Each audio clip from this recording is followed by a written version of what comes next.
December of 1811 was the Battle of Tippecanoe here in Indiana. The War of 1812 was going on. Founding the city of New Albany was 1813. Indiana became a state in 1816, and Floyd County was formed in 1819.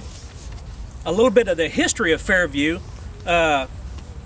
It's 85 acres, or approximately 85 acres, that was once on the northern edge of the city, or just outside the city. If you think about it, when towns were first started along the rivers, they started right at the rivers. That was their commerce, their survival.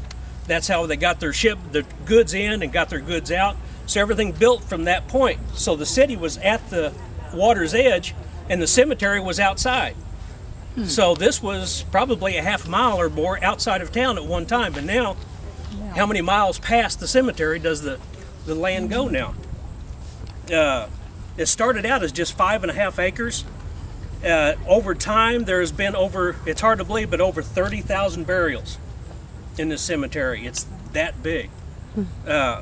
There's 18 different plats, and gravestones are made of granite, marble, sandstone, limestone, and there's even a few that are cast zinc.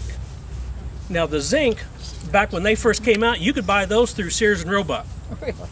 But the problem was they didn't go over very big because you could buy them through Sears and Roebuck, and they were a lot cheaper or less expensive than other, marble and granite tombstones. But people didn't want everyone to think they were cheap and not willing to spend money on their beloved ones, so they didn't buy them. So they didn't last too long. On the grounds, there's a lot of outstanding features and structures, like the archway in the front, the wrought iron archway in the front, pedestrian gates in the front. There's the Good Shepherd Mausoleum and Chapel. The Garden of the Angels, we'll mention that. It's over here around the corner a little bit. There's a lot of family vaults. You can see these obelisks standing around. There's a lot of those. Several of them have been damaged over the years. They're hoping to get those repaired at one time or another.